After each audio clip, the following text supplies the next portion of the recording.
right, so the store was started by, My father, and he was, Samuel Penni Sr., and the original name of the store was, the farm store. But then someone, and I don't know who, opened a store in Swampscott and called it the farm store. And so that's when he changed it to Samuel Penni and Sons. okay. And what year that opened? I don't know the year when he did it.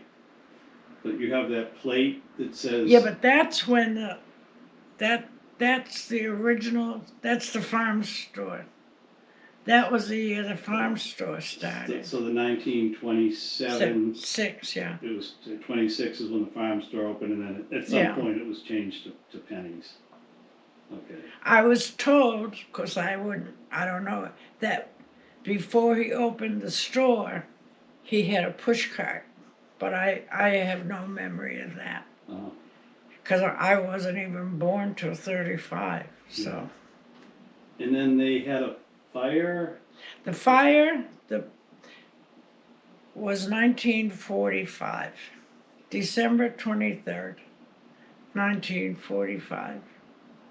Okay, and how did you find out about the fire? How did I find out? Because a customer who lived across the street called my father in the wee hours of the morning to tell him she thought someone threw a cigarette on the awning. So my father said, "We'll be right down." Right after that, the fire department called and said the store was on fire. Oh. And obviously, that was the wee hours of December 23rd. And we reopened the same day, because trucks went to Boston, customers helped out. We opened that day, because we were all stocked for Christmas. And we opened that day in what is now the muffin shop, because that, going way back, was Brown's Market. So it had shelving and everything, so it was, other than stocking it, it was an easy transition from one to the other. And we stayed there till the new store was built. So it burned down completely, so Yep. it was a completely different building after the 1945 fire? Okay, good. Yeah. And then. In the same location, but a brand new building. Yeah. And everybody in your family worked at the store at some point, and. We all, the only one who didn't work at the store was my oldest brother, Sam.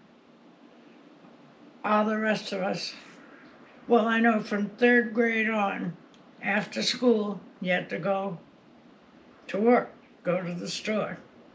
And as kids, back then, eggs came in a master crate. And I remember that was one of my jobs, to put it in the dozen boxes, you know. And if you didn't break an egg and the whole thing, you got a nickel, you know. No. How long did you work at the store? Well, all through school, and then when I was home from college, you worked. You were never asked, you were just expected to work. You know, I says, God bless my mother, our day, we'd get up, we'd have to get up 3:30, 4 o'clock, you know, to go to work. And you got through when the day was done, and it didn't matter if you had a date or anything. Your date could visit with your mother till you got home. You know, that was just the way it was. You didn't question. The work ethic that everybody had. Now, one thing my father did, because my sister Mary and I were the youngest, okay? And through school, grammar school, high school, Saturday was payday. And back then, you got your pay in a little brown envelope. And every Saturday, I'd get $10. Didn't matter how long you were. It was $10. Never questioned it. That's what it was. I didn't know it until after I was married and buying my first home. We had been given full paychecks. My father invested it. And when my husband and I were buying our first home, that's when I got mine. His feeling was, when you're a kid, $10 is enough for you to waste. He was a good teacher. And you didn't need to read the paper or listen to the radio to know what the stock market was. You could tell by his disposition. Your father was born, where was he born? Italy, Sicily.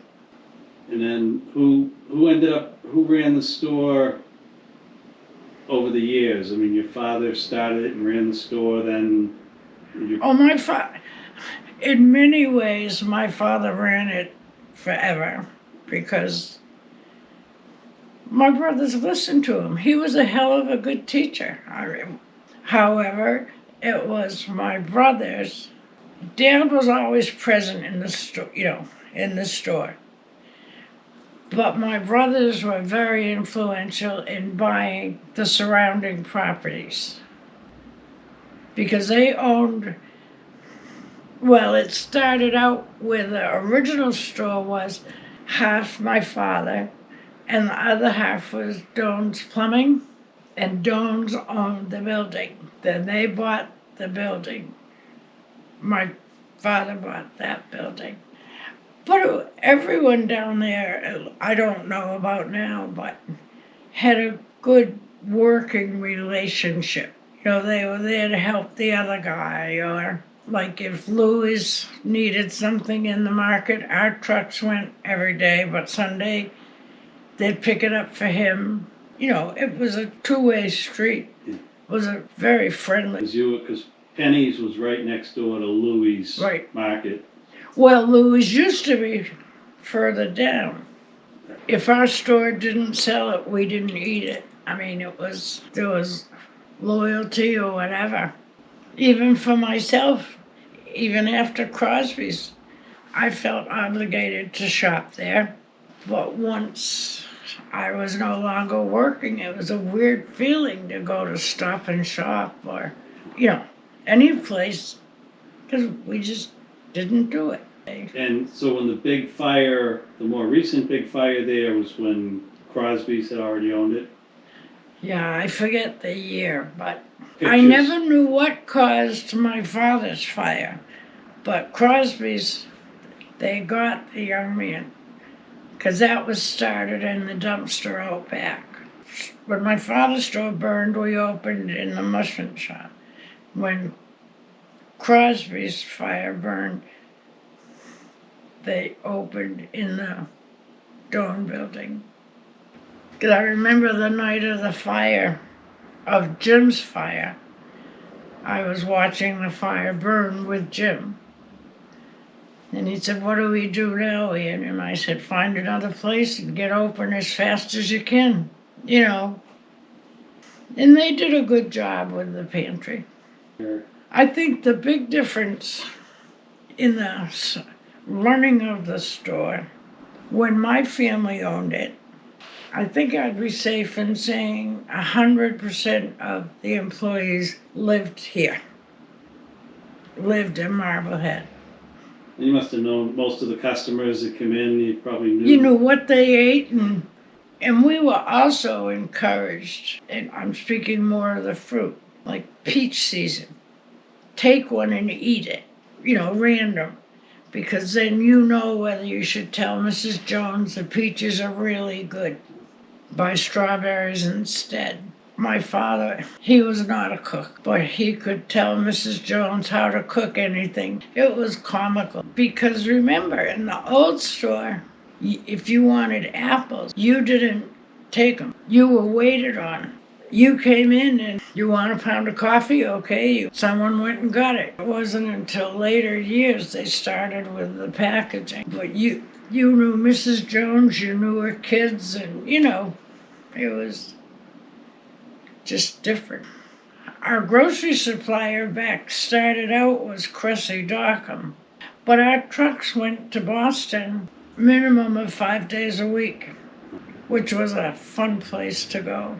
It really was. But we, as kids, we were taken in randomly, right in the back of the truck going in.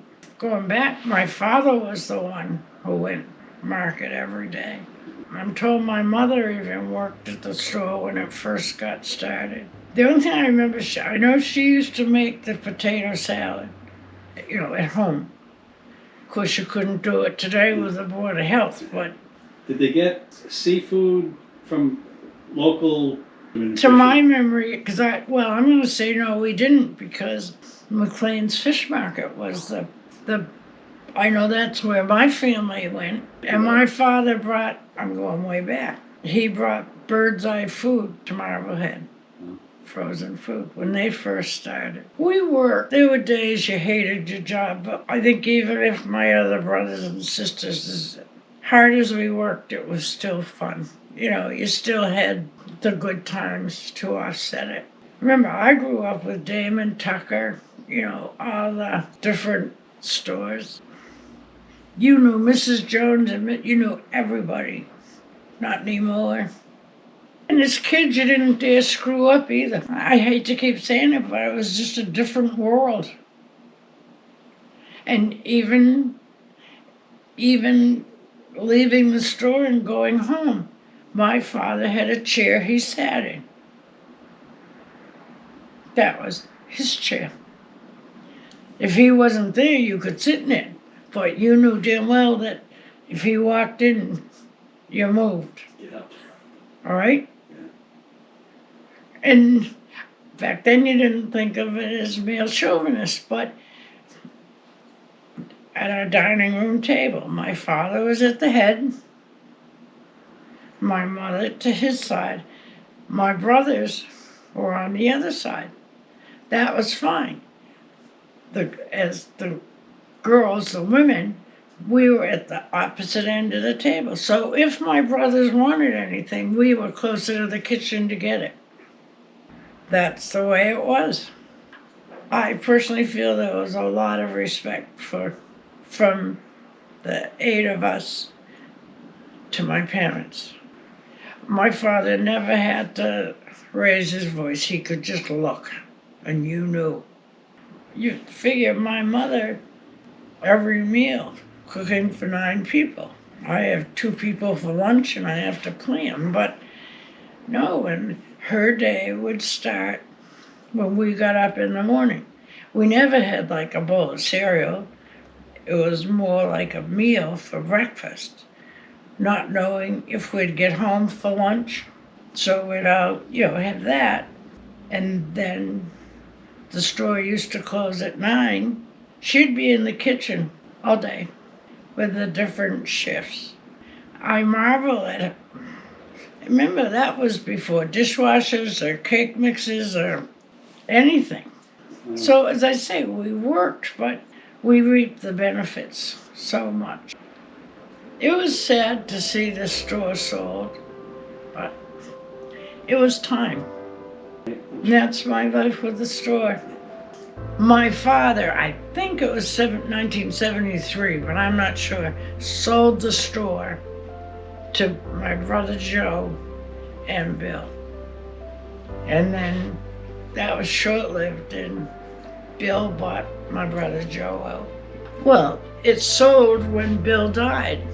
It ended up Bill bought the store, but Joe was the executor of Bill's estate. So Joe Bill died of cancer, and Joe handled the sale. Yeah, Because my brother Sam, my brother Bill, died at 69, and then Al made it to 70 by 2 weeks. And then Joe lived to his 90s, so who knows? And there were how many kids in your family? 8 of us. 8? 4 boys and 4 girls. I was the youngest. And my sister Sylvia died at, I think, 84. Mary died young. Then Teresa lived to, 95? So, who knows? Yeah. But we had good times. We had our down times. We were normal. And we had our favorite customers that we liked to wait on, and we had those who'd like to hide when they came in. You know. No, it was good.